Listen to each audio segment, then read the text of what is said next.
وبعد نحييكم بتحية الإسلام الخالدة السلام عليكم ورحمة الله وبركاته. Al-Mu'takifin wal-Mu'takifat, seluruh peserta i'tikaf, mudah-mudahan di malam hari ini kita semua tanpa kecuali diberkahi dan diridhai oleh Allah Subhanahu wa taala. Kita awali dengan meningkatkan syukur dan pujian kita pada Allah Subhanahu wa taala. Alhamdulillah, kita masih diberikan taufik dan pertolongan Allah Subhanahu wa taala sehingga dapat sampai di malam ke-25 di bulan Ramadan tahun ini dengan masih memiliki kekuatan untuk menunaikan ibadah. Seperti disampaikan di pertemuan-pertemuan yang lalu, ada orang yang dapat sampai ke malam atau siang Ramadan tapi belum tentu memiliki kesanggupan menunaikan ibadah. Sampai di malam Ramadan tapi untuk tarawih tidak punya kemampuan. Untuk baca Al-Quran tidak punya kemampuan. Sampai di siang Ramadan tapi puasanya sekedar menahan lapar dan haus saja. Oleh karena itu, kita harus terus selalu memperbanyak doa, meminta tambahan hidayah, meminta tambahan pertolongan Allah Subhanahu wa taala agar setidaknya kita mampu menyelesaikan perjuangan kita di bulan Ramadan ini untuk mendapatkan takwa di sisi Allah Subhanahu wa taala. Satu ciri, satu kriteria di Al-Quran yang menunjukkan keberhasilan bagi insan beriman yang menunaikan puasa. Tandanya hanya satu, tidak ada yang lain. Itu didapati di Al-Quran surah Al-Baqarah di ayat 183.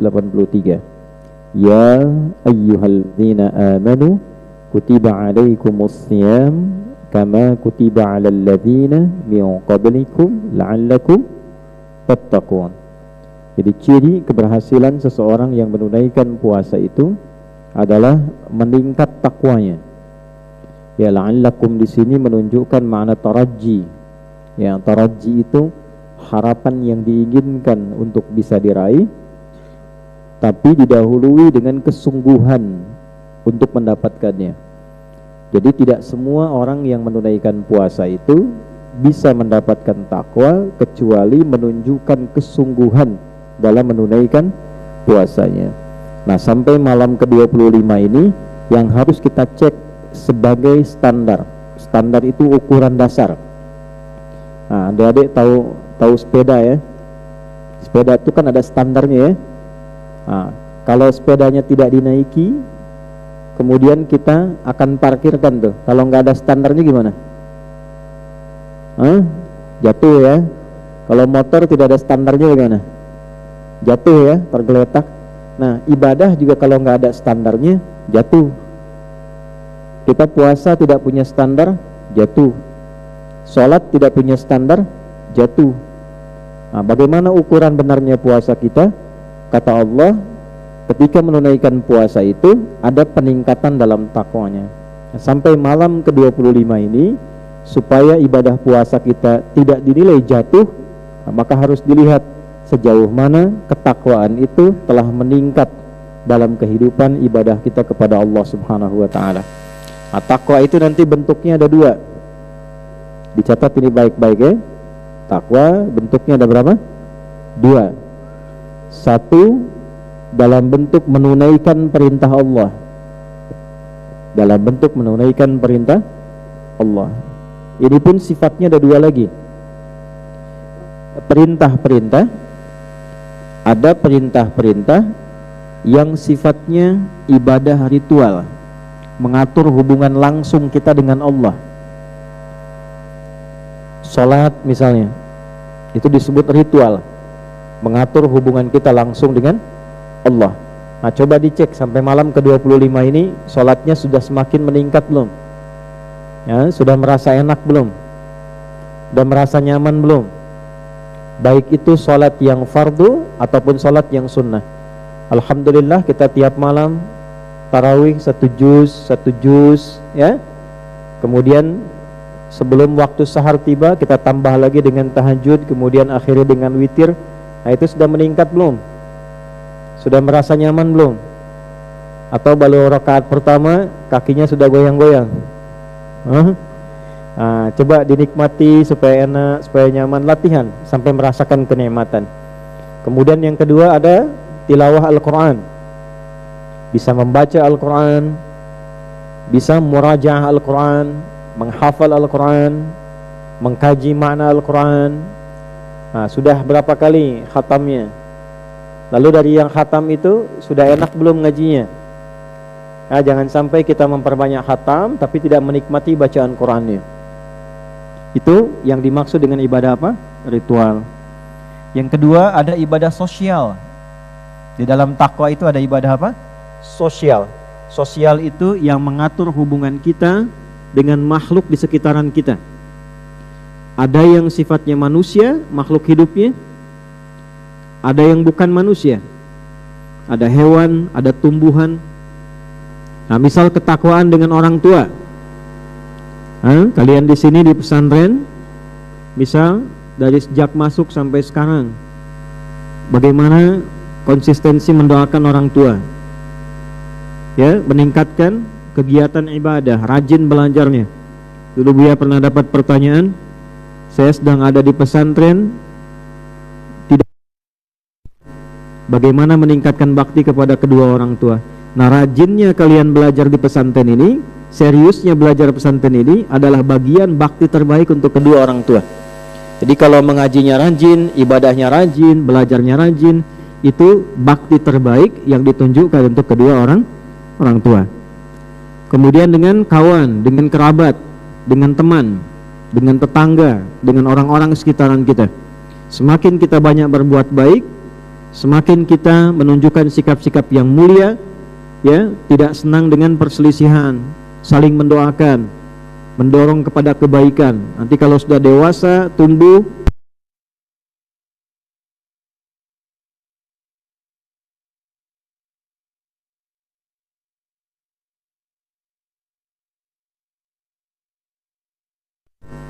kalau rajin sholat tapi lisannya pun rajin mencaci, nah itu berkurang takwanya. Nanti kata Nabi, ada orang yang sholatnya rajin tapi juga rajin mencela, puasanya rajin tapi juga rajin berselisih, rajin bertikai. Nah, itu kata Nabi disampaikan dalam hadis dan riwayat Muslim, tu'khadhu hadza min hasanati wa hadza min hasanati. Kalau ada orang sholat saat yang bersamaan mencela orang lain, maka pahala sholatnya diambil, diberikan kepada yang dicela itu. Nah, ini gambaran yang pertama. Jadi kita ingin cek ketakwaan kita secara sosial, apakah dengan teman-teman sudah baik, apakah dengan orang tua sudah baik, apakah dalam kehidupan sudah baik, dengan tumbuhan, apakah sudah bisa merawat dengan baik. Jangan-jangan masih senang cabut tanaman sembarangan, ya. Nah, dengan hewan, bagaimana kita bersikap? Islam atur, sampai menyembelih hewan pun itu di dalam Islam diatur. Tajamkan pisaunya kalau ingin menyembelih, lalu menajamkan pisau, jangan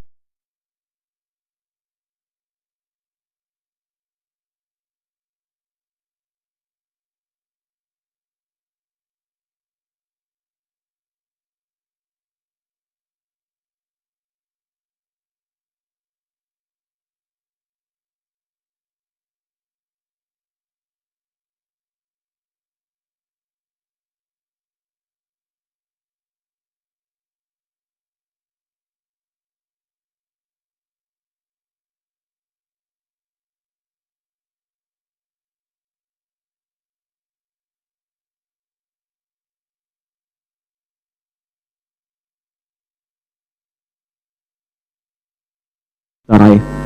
Nah, ini yang penting kita lihat sampai malam ke-25. Bagian kedua dari takwa ini, termasuk teman-teman yang tersambung dalam siaran malam hari ini, bagian kedua dari takwa adalah bagaimana kita menjauhi sifat-sifat yang dilarang oleh Allah, termasuk sikap-sikap, perbuatan-perbuatan yang dilarang oleh Allah. Jadi ada yang diperintahkan, ada yang dilarang. Salat diperintahkan, baca Al-Quran diperintahkan, Akhlak mulia diperintahkan, birrul walidain diperintahkan. Tapi saat yang bersamaan ada larangan. Berbohong itu dilarang. Apalagi kira-kira? Gibah itu dilarang.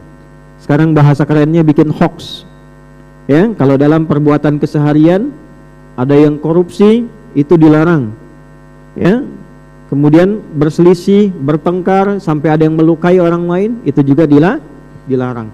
Nah, segala yang dilarang ini itu disebut dengan muharram namanya. Nah, kalian pahami baik-baik ini ya. Segala yang dilarang disebut apa namanya? Muharram. Hukumnya disebut dengan haram. Jadi haram itu hukum. Segala yang dilarangnya disebut dengan muharram. Kenapa ada muncul kata haram? Haram itu seakar dengan kata hurmah. Pernah dengar kata hormat? Hormat ya? Nah, hormat itu dari bahasa Arab. Hormat, sesuatu yang tinggi, sesuatu yang agung kita hormat. Nah, hukum haram seakan dengan hurmah. Mengapa muncul hukum haram? Untuk menjaga kehormatan manusia sebagai hamba Allah. Sebab ketika manusia mengerjakan yang haram itu, kehormatannya jatuh. Nah, Allah karena punya sifat Rahman dan Rahim tidak menginginkan kehormatan hambanya itu jatuh. Oleh karena itu muncul hukum haram untuk menjaga kehormatan manusia. Contoh begini, kalau ada orang korupsi, mencuri, ya, kenapa dilarang hukumnya? Kenapa haram hukumnya? Sebab ketika perbuatan itu dilakukan, kehormatannya jatuh. Jatuh di hadapan Allah, jatuh pula di hadapan manusia. Coba lihat koruptor-koruptor yang ditangkap itu. Wajahnya disorot kamera, kan? Kemudian mulai tertunduk, keluarganya ikut malu. Nah, Allah nggak ingin terjadi seperti itu. Termasuk kalau ada orang keseharian kata-katanya kotor, kata-katanya kasar. Coba lihat kalau ada orang yang berkata-kata kasar di luar sana, teriak-teriak, kata-katanya kotor. Itu saat yang bersamaan ketika perbuatan itu dikerjakan, kehormatannya jatuh bahkan di hadapan manusia. Karena Allah memiliki sifat kasih, memiliki sifat sayang, maka muncullah hukum haram ini untuk menjaga kehormatan manusia supaya terlahir dalam keadaan mulia, bersih, dan kembali kepada Allah dalam keadaan terhormat. Nah, dua inilah yang harus kita lihat sampai malam ke-25. Apakah semangat menunaikan perintah Allah semakin meningkat dan meninggalkan larangan-larangan yang dimintakan oleh Allah untuk ditinggalkan sudah kita jauhi. Ini yang dimaksud hadis Nabi sallallahu alaihi wasallam, as-siyamu junnatun fala yarfuth wa la yajhal wa in imru'un syatamahu aw qatalahu falyaqul inni shaimun inni shaimun. Inti puasa itu kata Nabi supaya kita punya perisai. Perisai dari perbuatan-perbuatan terlarang. Ini kalian pernah lihat ini enggak? Kalau peperangan masa lalu itu yang ada baju ziarah, baju zirah, baju besi, yang kanannya itu pegang pedang, kirinya pegang apa? Nah, perisai. Perisai itu buat apa? Akhtar buat apa? Melindungi dari apa? Dari serangan musuh, ya. Supaya ketika musuhnya menyerang, kita bisa bisa tahan, bisa lindungi. Termasuk bajunya pun baju zirah, baju berat, anti gores, anti pedang. Mengapa menggunakan perangkat ini? Supaya ada perlindungan pada diri kita. Musuh paling berbahaya itu terletak pada diri kita sendiri. Di sini tempatnya. Di sini ada nafsu. Yang mengaktifkan nafsu disebut setan namanya. Jelas ya? Nah, yang bisa meredakan nafsu, mengendalikan nafsu itu takwa namanya. Yang mendorong takwa itu malaikat namanya. Malaikat disebutkan 88 kali dalam Al-Quran, setan disebutkan 88 kali. Nah, musuh terbesar kita itu setan yang mencoba mengaktifkan nafsu. Di sini ada amarah, di sini ada dusta, di sini ada sombong, Di sini ada senang menjatuhkan orang. Lawannya di sini yang takwa. Di sini ada jujur. Di sini ada rendah hati. Di sini ada sifat berkawan. Di sini ada sifat saling menolong. Ini di takwa. Nah, kalau takwanya bisa kita aktifkan, nafsunya bisa ditekan, dikendalikan, maka muncullah perisai dalam diri kita. Perisai inilah yang disebut junnah namanya. Disebut apa? Junnah. Wa nafsin wa ma sawwaha fa'alhamaha fujuraha wa taqwaha qad aflaha man zakkaha. Jadi kalau takwanya bisa aktif, nafsunya dibersihkan, nafsunya ditekan, takwanya muncul. Nah, takwa inilah yang menjadikan kita berubah menjadi orang baik dan menjadi perisai dari serangan-serangan nafsu yang dikendalikan oleh setan. Nah, untuk mengaktifkan takwa ini, yang kita lakukan harus ibadah. Rajin sholat, kan? Apalagi? Rajin baca Al-Quran, apalagi? Rajin tilawah, ya? Nah, kalau takwanya aktif, terus kita aktifkan, nafsunya akan tertekan.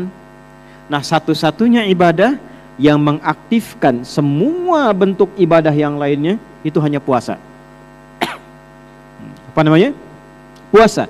Sebab saat kita menunaikan ibadah puasa, ini semua aktif. Saat puasa, sholat tidak? Sholat, bahkan sholatnya bertambah. Baik? Saat puasa baca Quran tidak? Baca Quran, bahkan semakin banyak. Baca Qurannya makin banyak, sholatnya makin banyak, kan? Sedekahnya makin banyak. Dan saat yang bersamaan ketika menunaikan puasa, nafsunya kita tekan. Makan teratur. Saat puasa orang mau berbohong ditahan-tahan. Yang korupsi libur dulu.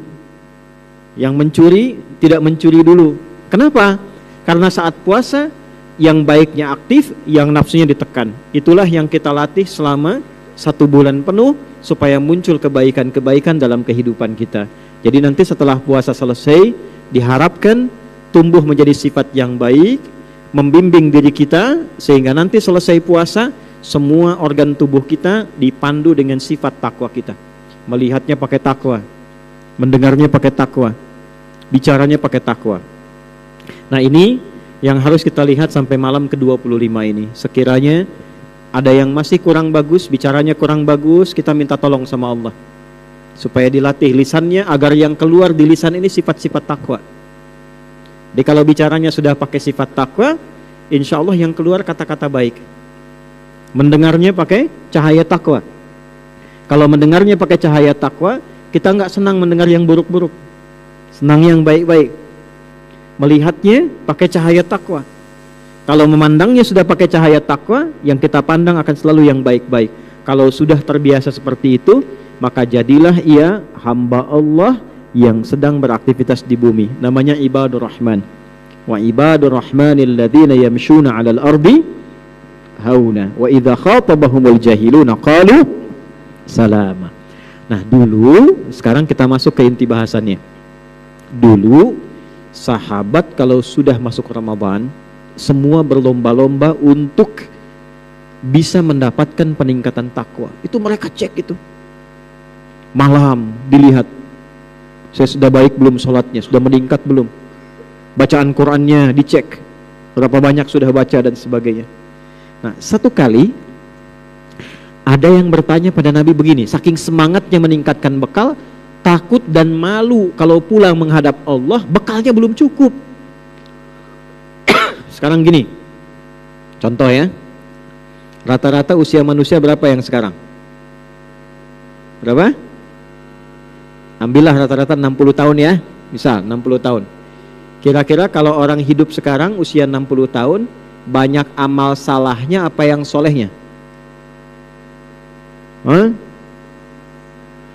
Nah, coba Sakib berapa umurnya sekarang? Berapa? 20? 13. Selama 13 tahun, mulutnya banyak bicara yang baiknya atau kurang baiknya? Kurang baik ya. Kebayang tuh yang 40 tahun, 50 tahun, 60 tahun, banyak salahnya atau banyak solehnya? Banyak salahnya. Banyak salahnya. Nah, sekarang Kalau diteruskan pertanyaannya, kalau meninggal pengen masuk surga atau bagaimana? Surganya surga Firdaus atau yang biasa-biasa? Oh, surganya surga Firdaus. Baik, banyak salahnya pengen masuknya surga Firdaus.